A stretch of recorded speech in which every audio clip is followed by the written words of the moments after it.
Good morning मेरे प्यारे साथियों। जैसा कि आप सभी जानते हैं, मेरा नाम विकास कुमार। मैं आपको मैथमेटिकल फिजिक्स के lecture number 4 and part second में फिर से स्वागत करता हूं। तो ये पार्ट सेकेंड है हमारा फोर्थ लेक्चर का, क्योंकि उस लेक्चर में टाइम अधिक हो चुका था, इसलिए हम उस लेक्चर को वहीं पर ब्रेक किए। अब हम क्या करते हैं, लेक्चर 4 का पार्ट बी को हम अपलोड करते हैं। देखिए, इससे पहले वाले हम लेक्चर में क्या देखा, scalar product of two vectors. Vectors को हम क्या करेंगे, अगर हम प्रोडक्ट करेंगे तो दो टाइप से प्रोडक्ट किए। फर्स्ट जो आया हमारे पास वो आया स्केलर प्रोडक्ट, एंड सेकेंड जो होगा वो आने वाले लेक्चर में, फर्दर लेक्चर में आएंगे, वो होंगे वेक्टर या क्रॉस प्रोडक्ट। ठीक है, तो स्केलर प्रोडक्ट को हमने देखा। स्केलर प्रोडक्ट क्या कह रहा था भाई, स्केलर प्रोडक्ट में जो रिजल्ट आ रही थी, हमें मिल रहा था, वो एक क्वांटिटी में मिल रहा था, एक मैग्नीट्यूड में मिल रहा था। आज हम उसी को देखने वाले हैं, उसका जो ज्योमेट्रिकल मीनिंग्स है, वो ज्योमेट्रिकल मीनिंग्स क्या कहना चाहता है। ठीक है, तो देखिए हम इसके ज्योमेट्रिकल मीनिंग्स को देखने का प्रयास करते हैं। तो लिखते हैं geometrical meanings of dot product. हमारा जो हेडिंग होगा सेकेंड में, ज्योमेट्रिकल मीनिंग्स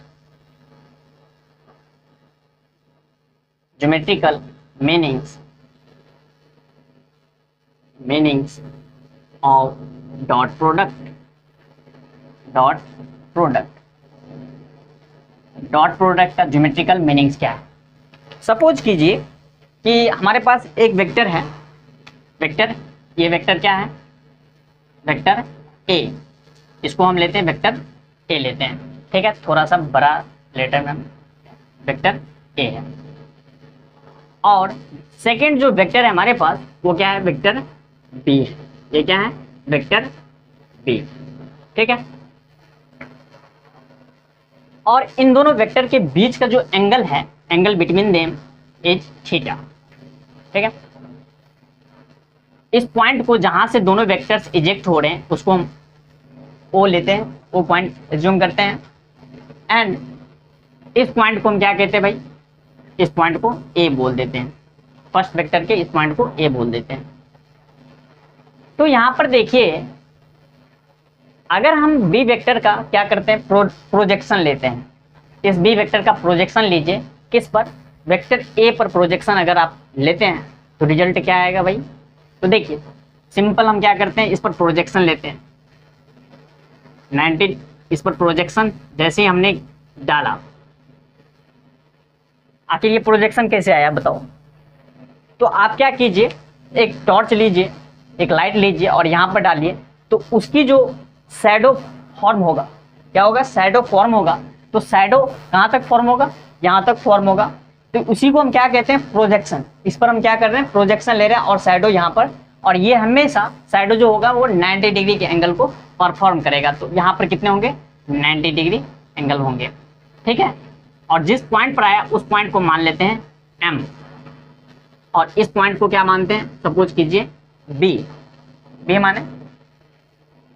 तो यहां पर आप सबसे पहले इस चीज को देखिए कि BM,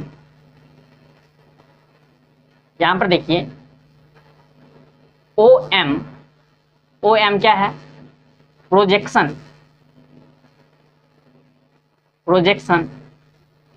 of vector OA, vector projection of vector OA पर। ये जो OA है, OA पर क्या है, OM एक प्रोजेक्शन है। ठीक है, यहाँ तक हमें कोई दिक्कत नहीं है। इसमें बताइए, अगर हम लगाते हैं 90 डिग्री है, तो 90 डिग्री ट्रायंगल अगर 90 डिग्री बन रहा है, तो यहाँ पर हम क्या कर सकते हैं, ट्रिगोनोमेट्री को हम यूज कर सकते हैं। तो ट्रिगोनोमेट्री से देखिए, अगर हम cos थीटा बराबर निकाले, cos थीटा क्या हो जाएगा, B/H। तो B कितना हो जाएगा, OM/H बराबर क्या होगा भाई, OB। अब मुझे बताइए cos थीटा पेन नहीं चल रहा, cos थीटा बराबर क्या होगा, OM हमें पता नहीं है, फाइंड करना है। O B is equal to vector B, इसलिए O M is equal to क्या होगा, B vector B cos theta. इसको इक्वेशन आप फर्स्ट मानिए। यहां तक कोई दिक्कत? हम क्या जानते हैं, डॉट प्रोडक्ट बराबर क्या होता है, we know that, as we know that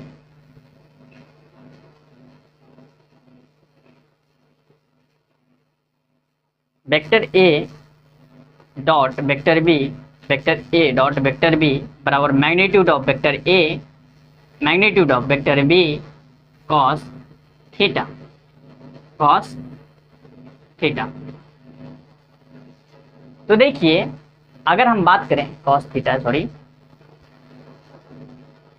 cos theta है, यहां पर देखिए वेक्टर ए बराबर क्या है भाई, ओ ए, वेक्टर ओ ए का क्या है मैग्नीट्यूड। अगर लेंगे, अगर हम वेक्टर इसको देखते हैं तो इसकी वेक्टर हो जाएगी भाई मैग्नीट्यूड के फॉर्म में। अगर हम देखेंगे सिंपल, तो इस साइन को आप क्या कीजिए, रिमूव कीजिए और इस मॉडुलस को हटाइए। ओ ए डॉट कितना हो जाएंगे वेक्टर बी बराबर क्या हो जाएगा भाई, ओ बी कॉस थीटा। ठीक है, मुझे इतना बता दीजिए आप, यहां पर O B cos theta, O B cos theta क्या हो जाएगा बताओ, ओ बी कॉस थीटा ये क्या बता रहा है,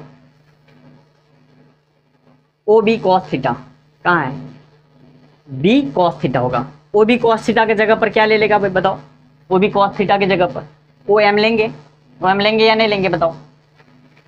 ये जो पूरे टर्म है, ये पूरे टर्म क्या है बताओ, ये पूरे टर्म क्या है, बी कॉस थीटा है। O A dot O B cos theta, O B cos theta, यहां पर देखिए B cos theta, B cos theta. अगर हम मैग्नीट्यूड की बात करें तो बी कॉस थीटा हो जाएगा, और बी कॉस थीटा बराबर क्या है, ओ एम ओ ए इंटू ओ एम। ये क्या कहना चाह रहा है भाई, ओ ए बराबर क्या है मैग्नीट्यूड, इसको अगर हम देखें तो मैग्नीट्यूड है magnitude of vector A into projection of vector B, projection of vector B, यही है ना। ये जो टर्म्स है ओ ए तो ऑलरेडी है, अब B cos theta, O B cos theta बराबर क्या है, अगर हम बात करें यहाँ पर, अगर हम बात करें देखिए ओ बी, ये बी है, ओ बी कॉस थीटा बराबर क्या हो जाएगा, ओ एम होगा या नहीं होगा, ऑफ कोर्स होगा। तो magnitude of vector A into projections of vector B, ये हमारा ज्योमेट्रिकल मीनिंग कहता है कि अगर हम किसी वेक्टर का क्रॉस प्रोडक्ट करते हैं तो क्रॉस प्रोडक्ट में क्या होगा कि एक वेक्टर का मैग्नीट्यूड होगा और दूसरा वेक्टर क्या करेंगे, उस वेक्टर के जो प्रोजेक्शंस होंगे उस प्रोजेक्शंस को हम क्या करेंगे, दूसरे वेक्टर पर जो प्रोजेक्शंस आएंगे उसको मल्टीप्लाई कर देंगे। तो यही हमारा ज्योमेट्रिकल मीनिंग कहलाता है।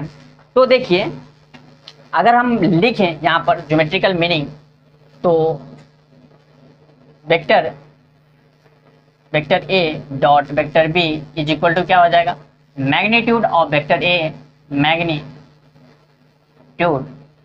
Of vector A into projections of vector B, projections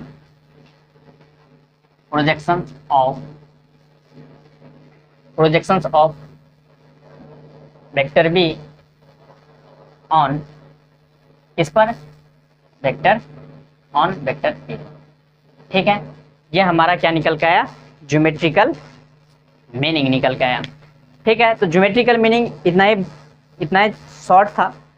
और हम नेक्स्ट अगर हम बात करें तो इसके कुछ इंपॉर्टेंट रिजल्ट की हम बात करते हैं। इंपॉर्टेंट रिजल्ट क्या आएगा, इसको नोट करना है, नोट कीजिए, हम इसको मिटाते हैं।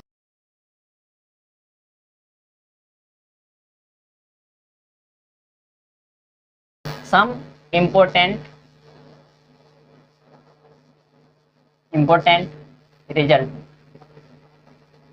रिजल्ट की बात करें तो आप इससे पहले हम बता चुके हैं कि आई को हम किससे इंडिकेट करते हैं, हेयर। अगर हम आई को देखें तो आई को हम किससे इंडिकेट करते हैं, आई कैप को एक्स डायरेक्शन से हम इंडिकेट करते हैं, एक्स डायरेक्शन से हम क्या करते हैं, इंडिकेट करते हैं, डायरेक्शन से हम क्या करते हैं, इंडिकेट करते हैं। जे कैप को हम वाई डायरेक्शन से इंडिकेट करते हैं एंड के कैप को हम जेड डायरेक्शन से क्या करते हैं, जेड डायरेक्शन से इंडिकेट करते हैं। ये तो हम जानते हैं। आई और जे के बीच की जो एंगल्स होता है वो कैसा होता है, देखिए अगर हम इसको 3 डायमेंशन में देखें तो देखिए इसको हम अगर एक्स लें, ये वाई एक्सिस है और ये जेड एक्सिस है,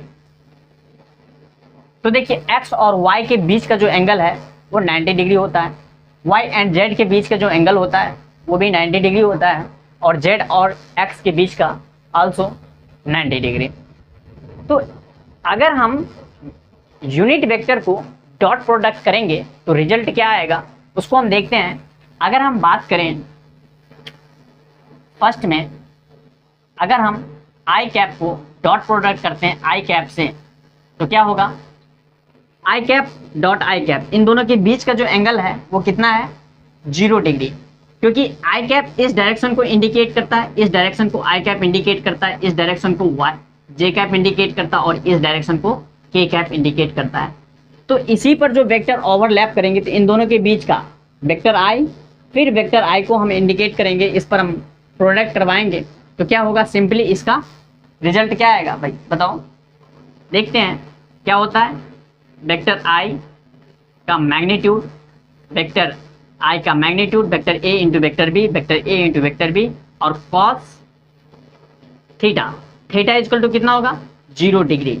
तो आई की जो मैग्नीट्यूड होगी तो आई कैप क्या बताता है, एक यूनिट वेक्टर बताता है, यूनिट वेक्टर की मैग्नीट्यूड 1 इंटू इसकी भी मैग्नीट्यूड 1 और cos 0 का जो वैल्यू होता है वो भी होता है 1 is equal to 1।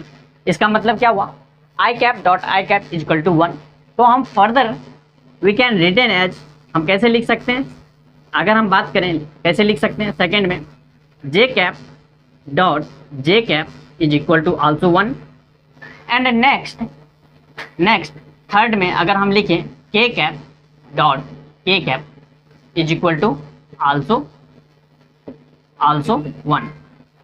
But if you talk about I cap dot J cap, अगर हम आई कैप और जे कैप की मल्टीप्लाई करते हैं तो क्या आएगा रिजल्ट भाई, ये तो हमारा निकल गया, तो इसको हम सेपरेटली लिख देते हैं, I cap dot I cap is equal to 1, J cap dot J cap is equal to also 1 and K cap dot K cap is equal to also 1।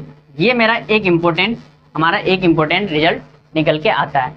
Second की अगर हम बात करें सेकेंड की, तो सेकेंड में देखिए नेक्स्ट में अगर हम आई कैप को डॉट प्रोडक्ट करें जे कैप से तो सबसे पहले क्या होगा भाई, magnitude of I cap, magnitude of J cap, cos कितने डिग्री होंगे, आई और जे के बीच का जो एंगल होता है वो कितने होते हैं, 90 डिग्री होते हैं। तो 90 डिग्री में हम क्या लिख सकते हैं, कॉस 90 डिग्री। इसकी जो रिजल्ट आएगी 1 इंटू 1 इंटू 0, मल्टीप्लाई करो भाई तो कितना होंगे, 0 होंगे। तो इस क्राइटेरिया के बेस पर हम ये बता सकते हैं कि अगर हम आई कैप को या जे कैप को हम के कैप से मल्टीप्लाई करते हैं डॉट के कैप, इसकी भी रिजल्ट क्या आएगी, 0 आएगी। सिमिलरली अगर हम बात करें के कैप को हम क्या करते हैं, ऐसे कीजिए जे से के और के को हम आई कैप से मल्टीप्लाई करते हैं, डॉट प्रोडक्ट करते हैं तो ये भी 0 आता है।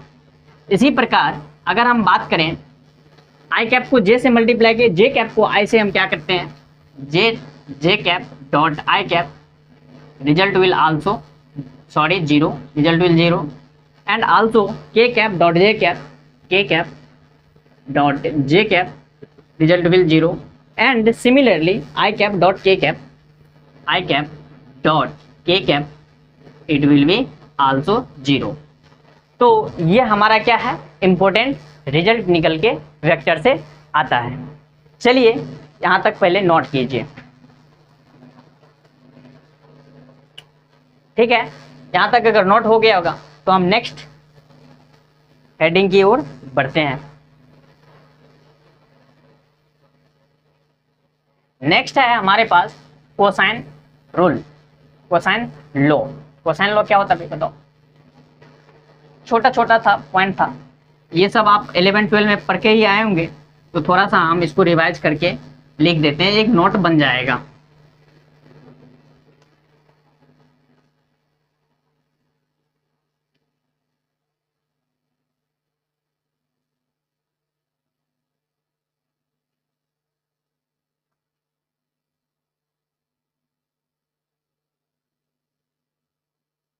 नेक्स्ट जो हमारे पास हेडिंग आएगा वो क्या आएगा भाई? Cosine rule. कोसाइन रूल क्या कहता है भाई? देखो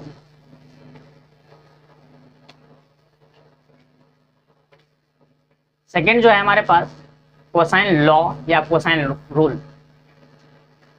कोसाइन लॉ, देखिए अगर कोई वेक्टर दिया है, कोई वेक्टर ए है, इस वेक्टर के ए वेक्टर के इक्वल टू क्या है? वेक्टर बी माइनस वेक्टर सी।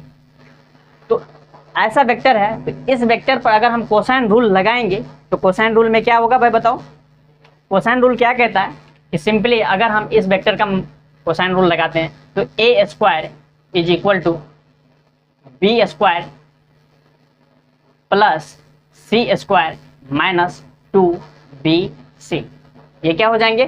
कोसाइन रूल हो जाएंगे, ठीक है। सिंपली क्या करो, इन दोनों वेक्टर के जो स्क्वायर करेंगे तो A square is equal to B square plus C square, और इन दोनों के बीच में जो माइनस है तो माइनस साइन क्या करेगा? इन दोनों का multiply 2 into B C. Second अगर ऐसा रहा भाई, फर्स्ट में ये रहा, सेकेंड में अगर हमें ऐसा दिखा, कैसा दिखा? कोई वेक्टर ए है बी प्लस सी, बी वेक्टर बी प्लस सी, इस पर अगर हम कोसाइन रूल लगाएंगे तो कोसाइन रूल में क्या आएगा? A square is equal to B square plus C square, अब प्लस इसमें प्लस हो जाएंगे क्योंकि इन दोनों के बीच में जो साइन है वो प्लस साइन है, तो क्या लिख देंगे? 2bc, 2bc। ये हमारे क्या हो गए? कोसाइन रूल हो गए, ठीक है। इसको नोट कीजिए, तब तक इसको हम प्रूव करने का प्रयास करते हैं, ट्राई करते हैं कोसाइन लॉ को प्रूव करने का। डेरिवेशन देखिए इसका, अगर हम बात करें डेरिवेशन की बात करें तो फर्स्ट को हम डिराइव करने का प्रयास करते हैं। क्या है? First vector A is equal to vector B minus vector C. इसको इक्वेशन फर्स्ट मानिए। हम क्या करते हैं? बोथ साइड डॉट प्रोडक्ट करते हैं वेक्टर ए से, तो लिखिए dot product of vector A on both sides.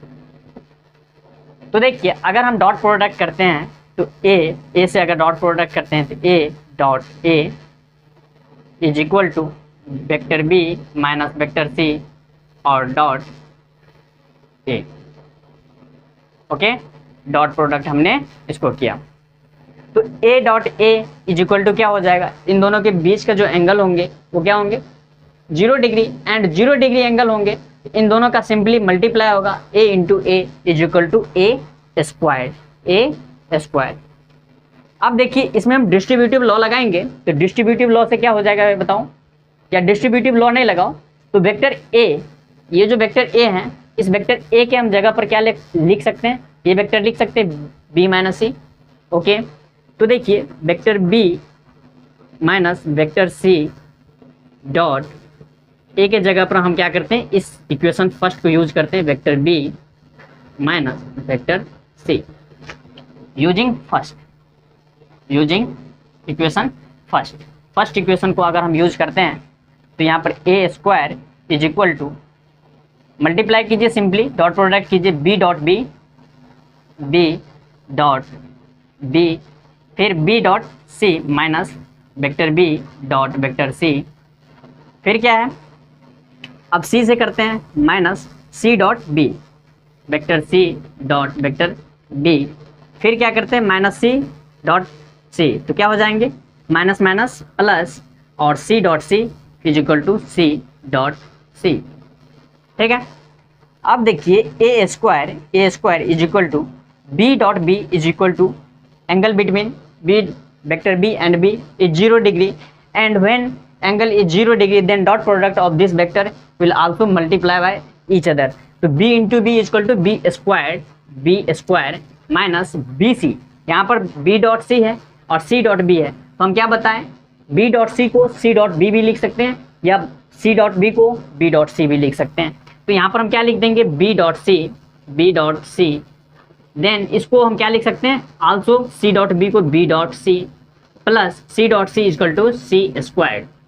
अब देखिए A square is equal to B square plus इसको इधर लाइए c square b dot c minus 2b dot c, और इन दोनों वेक्टर का जो डॉट प्रोडक्ट होंगे तो वो रिजल्ट क्या आएगा, एक स्केलर प्रोडक्ट आएगा, इसीलिए हम b डॉट c को क्या लिख दें भाई A square is equal to B square plus c square minus 2bc। ये हमारा रिजल्ट आया क्या, ये रिजल्ट हमारा ऊपर वाला रिजल्ट से मैच कर गया। इसका मतलब क्या हुआ कि हम क्या कर सकते हैं, वेक्टर में अगर कोसाइन रूल लगाना होगा तो हम इस क्राइटेरिया को, इस टर्म को हम यूज करेंगे और डायरेक्ट हम रिजल्ट को लिख सकते हैं। ओके, तो हमारा यहाँ पर क्या होता है, स्केलर प्रोडक्ट खत्म होता है, और हम नेक्स्ट हेडिंग में बात करेंगे, क्या बात करेंगे भाई, प्रोडक्ट ऑफ टू वेक्टर्स, और वेक्टर्स में अब क्या करेंगे डॉट प्रोडक्ट की, डॉट प्रोडक्ट को हमने खत्म किया, क्रॉस प्रोडक्ट की हम बात करेंगे। तो क्रॉस प्रोडक्ट में देखेंगे कि जब हम वेक्टर का मल्टीप्लिकेशन करते हैं तो उसका जो रिजल्ट आता है वो एक वेक्टर ही आता है। इसमें जैसे कि हमने मल्टीप्लाई किया तो रिजल्ट हमारा स्केलर आया, उसमें क्या होता है भाई, उसमें हमारा रिजल्ट जो आएगा वो वेक्टर में ही आएगा। अभी हम 2 वेक्टर्स का मल्टीप्लिकेशन कर रहे हैं, आगे हम नेक्स्ट करेंगे 3 वेक्टर्स का मल्टीप्लिकेशन। 3 वेक्टर्स आपस में मल्टीप्लाई होगा तो उसका रिजल्ट किस तरह से वेरी करेगा, एंड देन 4 वेक्टर्स का मल्टीप्लाई करेंगे। हम लोग मैक्सिमम 4 वेक्टर्स तक ही मल्टीप्लिकेशन करेंगे और उसके बाद नेक्स्ट जो हमारा टारगेट होगा उस टारगेट को अचीव करने का ट्राई करेंगे। तो आज के लिए बस इतना ही, मिलते हैं नेक्स्ट हेडिंग में क्रॉस प्रोडक्ट के साथ, वेक्टर का मल्टीप्लिकेशन के साथ। तब तक के लिए थैंक यू एंड